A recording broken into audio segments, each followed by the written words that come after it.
السلام عليكم ورحمة الله وبركاته. ازيكم عاملين ايه؟ يا رب تكونوا بخير. النهاردة ان شاء الله هنعمل مع بعض كب كيك وهوز بتاع زمان وعودة لزمن الطفولة، وهنعمل احلى كب كيك في الدنيا بمكونات بسيطة وسهلة جدا جدا. عندي كوباية ونص من الدقيق، وعليهم كوباية الا ربع من الكاكاو الخام، وكوباية وربع من السكر، واتنين بيضة، وعلبة زبادي كبيرة مع نص كوباية لبن، وعندي معلقة خل، وعندي كمان نص كوباية من الزيت، وعندي معلقة صغيرة مليانة من البيكنج باودر، ونص معلقه صغيره من البيكنج صودا وفانيليا. حطيت المكونات الخام زي ما انتم شايفين كده مع بعض. هحط الزيت مع الزبادي باللبن، ومعاهم السكر والبيض والخل، وكمان رشه الفانيليا، وهنضرب كل ده في الخلاط من غير مضرب ومن غير عجان، مفيش اسهل من كده. هنضربهم مع بعض، وهنرجع هنا تاني للمكونات الجافة اللي هي كوباية ونص من الدقيق، وعليهم كوباية الا ربع من الكاكاو الخام الاسباني، وعليهم معلقة صغيرة من البيكنج باودر، وكمان نص معلقة صغيرة من البيكنج صودا. نلتزم بالمقادير عشان ناخد احلى نتيجة. هنجيب بقى صينية الكب كيك ونوزع فيها لحد نصها بالشكل ده كده، عشان يعمل معانا احلى كب كيك قابب وهش ولذيذ وطري وكل حاجه. هندخله الفرن على درجه حراره 180 لمده ربع ساعه، مش اكتر من كده عشان ما ينشفش مننا، ونطلعه.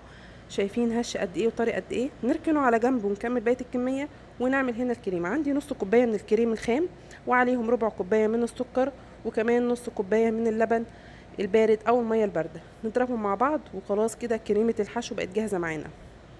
يبقى المكونات بتاعتها نص كوبايه من الكريمه الخام، عليهم ربع كوبايه من السكر، وعليهم نص كوبايه من اللبن او الميه البارده، وبس كده.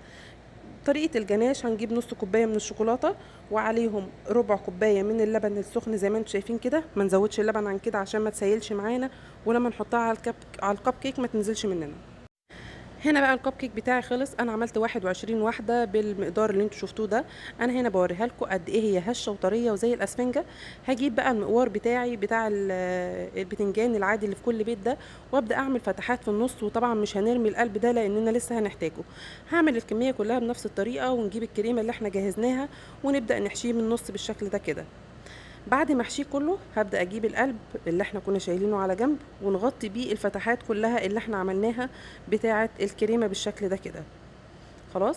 بعد ما هنقفله كله هنجيب بقى الجناش اللي احنا عملناه، جناش الشوكولاته. طبعا هو مسك زي ما قلت لكم عشان احنا عاملين المقدار مظبوط. لو عملتوه خفيف عن كده هيسيل منكم، وهتلاقوا ان مفيش شوكولاته على الوش في الاخر. هبدا ان انا امسكه انزله في الشوكولاته بالشكل اللي انتم شايفينه ده، وبعد ما نخلصه نبدا نزينه من فوق بالشكل التقليدي خالص القديم بتاع زمان، ويدينا احلى نتيجه هتشوفوها دلوقتي. انا عملت في الكيس فتحه صغيره، وبدات اعمل حركات دواير كده بالشكل ده عشان يدينا الشكل اللي انتم شايفينه ده. انا هنا هفتح لكم واحده عشان تشوفوا شكلها من جوه عامل ازاي. شكلها تحفه وطعمها تحفه ومكوناتها بسيطه جدا جدا. اتمنى ان شاء الله يكون الفيديو عجبكم. يا ريت بقى لو عجبكم الفيديو تعملوا لايك وشير وتشتركوا في قناه مطبخ الهنا على اليوتيوب، وتفعلوا الجرس عشان يوصلكم كل جديد. والسلام عليكم ورحمه الله وبركاته.